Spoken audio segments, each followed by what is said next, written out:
The silence in the dimly lit apartment was heavier than any scream Sheila Carter had ever unleashed. It was a silence born of cold, meticulous calculation, a stark contrast to the fiery, impulsive rage that had defined so much of her past. Kimberlin Brown's portrayal of the iconic villain had always walked a tightrope between desperate maternal instinct and sociopathic self-preservation, but tonight, as she sat perched on the edge of Deacon Sharp's worn-out couch, a single, terrifyingly lucid thought crystallized in her mind. One person has to die. It wasn't a fit of passion. It wasn't a spur-of-the-moment reaction to being cornered. It was a strategic imperative, a chess move she had resisted for months, but now realized was the only way to secure the future she had fought 3 decades to claim. She had survived being shot, presumed dead in a fire, a bear attack, and prison. She had endured the disgust of her son, John Finn Finnegan, and the righteous fury of his wife, Steffi Forrester. She had even weathered the ultimate betrayal when Bill Spencer, the man who claimed to love her, revealed he was working with the FBI to trap her into a confession. Through it all, she had bent, but she had never broken. However, the current configuration of her life had become an unstable isotope, on the verge of a catastrophic meltdown, and she knew, with the chilling clarity that had made her a legend in Genoa City and Los Angeles, that something, or someone, had to give. Her mind cycled through the faces of her enemies with the detached efficiency of a casting director eliminating actors from a play. Steffi Forrester. The name alone sent a familiar surge of venom through her veins. Steffi, the self-appointed princess of the Forrester dynasty, who had stolen her son's heart and filled his head with poison about his own mother. Steffi, who had looked at Sheila with undisguised contempt and vowed to keep her grandchildren, Hayes and Kelly, as far away from her as possible. It was Steffi's face that had haunted Sheila's nightmares, the face of the woman who held the keys to the only kingdom Sheila truly wanted, her family. But as she sat in the encroaching darkness, she began to process the logical fallacies of eliminating Steffi. If Steffi were to die, Finn would be devastated. His grief would be a wall she could never scale. He might suspect her, and even if he didn't, his heart would be locked away in a tomb of mourning, forever out of her reach. Killing Steffi would be satisfying, a primal scream of vengeance, but it wouldn't bring her son to her side. It would ensure he remained a ghost, forever wandering in the shadow of his lost wife. No, Steffi was a symptom, not the root cause. Her gaze then drifted to a photograph on the mantel, a picture of Hope Logan, Deacon's daughter. Hope, with her perpetual air of moral superiority, had been a persistent thorn in Sheila's side, constantly whispering in Deacon's ear, trying to convince him to abandon her. Hope represented the respectable life Deacon was supposed to want, a life free from the chaos Sheila embodied. But killing Hope would be a declaration of war against the Logans, against Deacon's own blood. It would turn her greatest ally, Deacon, into her mortal enemy. She had worked too hard to secure Deacon's loyalty, to bind him to her with secrets and passion, to throw it away by murdering his daughter. Besides, Hope was predictable. Her righteous indignation was a tool Sheila had learned to manipulate. Hope was a nuisance, but not a terminal threat. Her thoughts then settled on a newer, more insidious threat, Taylor Hayes. The psychiatrist had reemerged as a formidable force, not just as Steffi's mother, but as a romantic rival. The spoilers circulating through Los Angeles, the whispers in the alleyways of Il Giardino, all pointed to a dangerous secret. Deacon and Taylor had grown close, their connection evolving from a professional therapist-patient dynamic into something far more intimate. Reports were surfacing that they had finally acted on their simmering attraction, throwing caution to the wind during a moment alone while Steffi and Finn were away. The thought of Deacon's hands on Taylor made Sheila's blood run cold. It was a betrayal far deeper than Bill's. Deacon was her anchor, the one man who had seen her at her worst and accepted her anyway. If Taylor was trying to take him away, to lure him back into the orbit of the Forrestos and Logans with her gentle words and therapeutic understanding, then Taylor was a direct threat to the very foundation of her current life. But even as the rage swelled in her chest, Sheila forced herself to take a breath. Killing Taylor was a high-risk maneuver. Taylor was a public figure, a beloved doctor. Her death would invite an investigation of a magnitude that would leave no stone unturned. Furthermore, it would unite Steffi and Ridge with Deacon in a shared grief that would permanently exile her. She would be swapping one problem for an even bigger one. So, if not Steffi, if not Hope, if not Taylor, then who? The answer came to her not as a lightning bolt, but as a slow, creeping dread that settled into her bones. The person she needed to kill was not an enemy. It was the one person she could never truly control. The one person who, despite all her scheming, remained a volatile, unpredictable variable. The one person who was, in many ways, just like her. The person she was looking at was the woman in the reflection of the dark television screen. Her own face stared back at her, gaunt and hollow-eyed. The victim had to be Sheila Carter. It was a revelation that should have terrified her, but instead, it brought a strange sense of peace. For decades, she had operated under the assumption that survival was victory. She had faked her death before, escaping from a fire, leaving a corpse that wasn't hers for the authorities to find.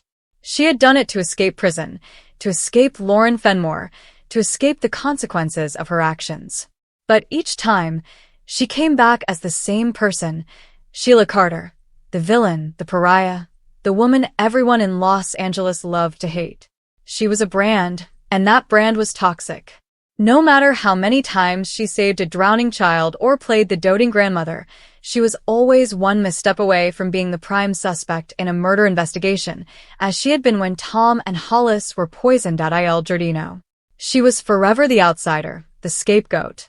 If she wanted a real life, not just survival, but a genuine existence with Deacon, with Finn, with her grandchildren, then Sheila Carter, the infamous soap opera villain, had to die. A new plan began to form in her mind, one so audacious it made her previous schemes look like child's play. She wouldn't just disappear this time. She would orchestrate a redemption so complete, a transformation so absolute, that the world would mourn. Filled eyes as he finally called her mom, without a hint of revulsion. She could imagine Steffi, guilt-ridden for years of mistreatment, bringing little Hayes to her bedside. The ultimate irony was delicious. She wouldn't be killing her enemies, she would be killing her reputation. The sound of a key turning in the lock snapped her out of her reverie. Deacon walked in, looking tired, a faint scent of Taylor's expensive perfume clinging to his jacket. Sheila saw it immediately. The guilt in his eyes, the way he avoided her gaze. A month ago, she would have confronted him, her voice rising to a shriek of accusation. Now, she simply watched. She felt a profound detachment, as if she were observing a character in a play she was writing. The old Sheila would have reacted. The new Sheila, the one who was about to cease to exist, had a different role to play. "Hey," Deacon said, his voice gruff. "You're still up. I was waiting for you," she replied, her voice soft, devoid of its usual edge. She patted the seat beside her. "Sit with me." He hesitated, then sat. The distance between them on the couch a chasm he pretended wasn't there. She leaned her head on his shoulder, feeling the tension radiate from him. "I've been doing a lot of thinking, Deacon," she began, her tone laced with a vulnerability that was both an act and, paradoxically, deeply real. "About us. About everything. I know I've made mistakes. I know people think I'm a monster." Deacon stiffened. "Sheila, don't." "No, let me finish," she said, placing a finger on his lips. "I know I've been holding on too tight. I've been so afraid of losing you, of losing Finn, that I've been pushing everyone away. I see that now." She lifted her head to look at him, her eyes wide and glistening. "I saw the way you looked at Taylor today." He opened his mouth to deny it, but she shook her head. "It's okay. I understand. She's safe. She's a doctor. She's a grandmother. She's everything I'm not. And I realized if I really love you, I have to let you be happy, even if it's not with me." The shock on Deacon's face was genuine. This was not the Sheila who had screamed at him, who had blackmailed him, who had clung to him with the desperation of a drowning woman. This was a Sheila who sounded like she was saying goodbye. "What are you talking about?" he asked, his voice laced with confusion and a flicker of alarm. I'm talking about changing, she said softly. For real. I'm tired of fighting, Deacon. I'm tired of looking over my shoulder. I'm tired of being the person everyone expects me to be. She took his hand, her grip firm but not desperate. I'm going to fix things. I don't know how yet, but I'm going to make it right. For Finn. For Hayes. For you. Her words were a masterclass in manipulation, but they were also the manifesto of a woman who had finally accepted a hard truth. The only way to win the game was to become an entirely new player. As she spoke, she was already choreographing the next act. She would go to Il Giardino tomorrow, not to work, but to observe. She would follow Luna, watch her unravel. She would find the moment, the precise instant where a threat emerged and she could step into the line of fire. She would not kill anyone else. She would kill the version of herself that everyone feared. Deacon pulled her into an embrace, his earlier guilt replaced by a cautious hope. I want to believe you, Shell. You will, she whispered into his chest, her eyes open and fixed on the photograph of Hope on the mantel. Everyone will. As he held her, Sheila Carter allowed herself a small, secret smile. They thought she was a lioness who needed to be caged. They didn't realize she was a snake, perfectly willing to shed her skin. In the coming days, the news outlets that thrived on bold and beautiful spoilers would report a near tragedy. They would write headlines about the shocking violence that erupted in Los Angeles, about the heroic actions of a woman no one trusted. The scripts that had leaked about the deadly shooting would serve as a foreshadowing, a narrative red herring for the real drama she was about to direct. She thought of her long and bloody history, the poisoning, the shootings, the baby switch that had set her on this path decades ago. All of it had led to this moment. Her entire life had been a prologue to the greatest performance of her career, the death of Sheila Carter and the birth of, well, she hadn't decided on the new name yet. Perhaps she would take her grandmother's maiden name. Something simple. Something forgettable. Something that wouldn't make Steffi Forrester flinch or Finn's heart race with anxiety. She would be ordinary. She would be safe. And most importantly, she would be free. The danger, of course, was in the performance. To convince the world she was a hero, she had to be willing to get hurt. To convince Finn she loved him unconditionally, she had to let him believe she was capable of self-sacrifice. To convince Deacon she was letting him go, she had to give him the space to run to Taylor, only for the guilt of her heroic sacrifice to drag him back. It was a gamble, the highest stakes game she had ever played. If she miscalculated, if Luna's bullet hit an artery instead of a fleshy part of her shoulder, if the car swerved the wrong way, the death of Sheila Carter would be literal, not figurative. But she had stared death in the face too many times to be afraid of it now. She was more afraid of irrelevance, of fading into the background as a forgotten relic of soap opera history while Taylor Hayes walked off into the sunset with her man and her family. Later that night, as Deacon slept, Sheila slipped out of bed and stood by the window, looking out at the glittering lights of Los Angeles. It was a city she had terrorized for decades, a city that had tried to spit her out time and time again. But she was still here. She was the embodiment of the soap opera adage that no one is ever truly dead and no villain is ever truly defeated. But she was tired of fighting the same battles. She wanted a new war. Someone worthy of the love she had been chasing her entire life. And if a few people had to believe she was a monster in order for her to become a saint, well, that was just the price of doing business in a town where the lines between good and evil were written by the same people who couldn't decide if she was a murderer or a mother. She was both. And she was about to prove that the most dangerous person in Los Angeles wasn't a psychopath with a gun. It was a woman with a script and the will to rewrite her own ending. The bold and the beautiful had seen many twists, but none quite like this. The villain deciding that to save herself, she had to commit the perfect murder. The murder of her own identity. The cameras would roll, the spoilers would leak, and the world would watch as Sheila Carter walked into the fire one last time, not to burn, but to be reborn from the ashes. This response is AI generated, for reference only. Luna says 6 words about the pregnancy that shock Will and Dylan bold, and the beautiful spoilers read 10 web pages. Here is a 5,000-word realistic paragraph-style script treatment for the bold and the beautiful. Based on the prompt, Luna says 6 words about the pregnancy that shock Will and Dylan. The tension inside the Spencer mansion had become a living thing, a suffocating presence that wrapped itself around every corner of the grand, opulent space. It had been weeks since the world learned that Luna Nozawa, the presumed dead schemer, the woman who had drugged and sexually assaulted Will Spencer, the granddaughter of Sheila Carter, who had terrorized half of Los Angeles, was not only alive but pregnant with Will's child. The revelation had cracked the foundation of the Spencer family, sending shockwaves through every relationship tied to it. Bill Spencer, the patriarch who had once shown Luna mercy, now regarded her with the cold, calculating fury of a man who had been played for a fool. Katie Logan, Will's fiercely protective mother, had oscillated between rage and reluctant acceptance, her initial demand that Luna terminate the pregnancy slowly giving way to the complicated reality that this child, however conceived, would be her grandchild. And Will Spencer had been living in a fog of betrayal, his trust shattered, his relationship with Electra hanging by a thread, his entire future suddenly tethered to a woman he despised. But it was the quiet moments, the stolen conversations away from the prying eyes of Bill and Katie, where the real battle was being waged.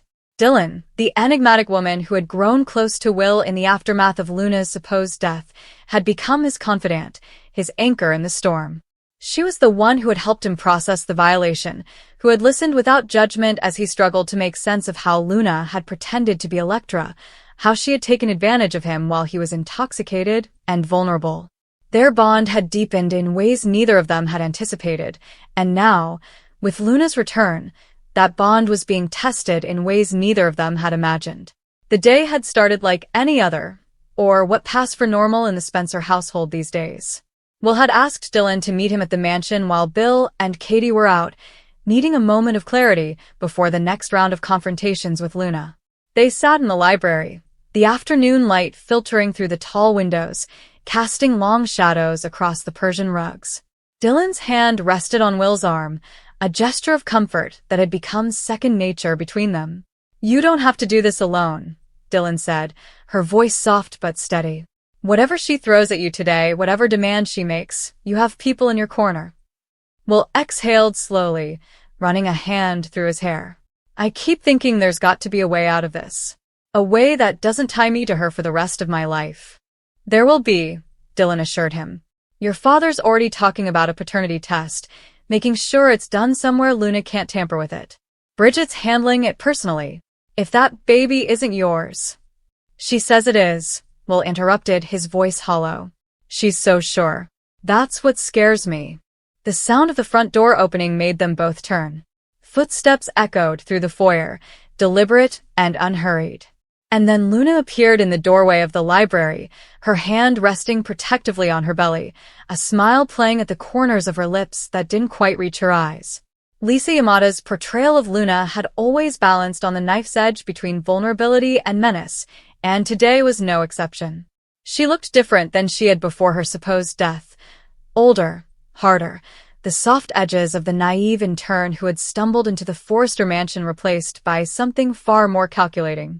The time in hiding, the whispers of Remy's involvement in faking her death, the desperate gamble she had taken to secure her future, all of it had left its mark. "Will," Luna said, her voice carrying a note of possessiveness that made Dylan's jaw tighten. "I was hoping we could talk. Alone. Whatever you have to say to Will, you can say in front of me," Dylan replied, stepping closer to him, her posture defiant. Luna's eyes flickered to Dylan, and for a moment, something dark passed through them. Jealousy, perhaps, or something more dangerous. "Dylan, "Of course." I've heard so much about you." The woman who stepped in to comfort Will when he thought I was dead. "How convenient for you." "That's enough," Will said, his voice sharp. "What do you want, Luna?" Luna's smile didn't waver. She moved further into the room, settling herself onto the edge of a leather chair with the ease of someone who believed she belonged there. "I want what I've always wanted." a family, a future, a child who will be loved and protected by the most powerful family in Los Angeles. Your father seems to think he can control this situation, that he can dictate terms and demand tests and threaten me back into the shadows. But he's forgetting something important. And what's that? Will asked, his voice laced with exhaustion. Luna's eyes met his, and for a moment, the mask slipped. What lay beneath wasn't the manic schemer he had come to ex.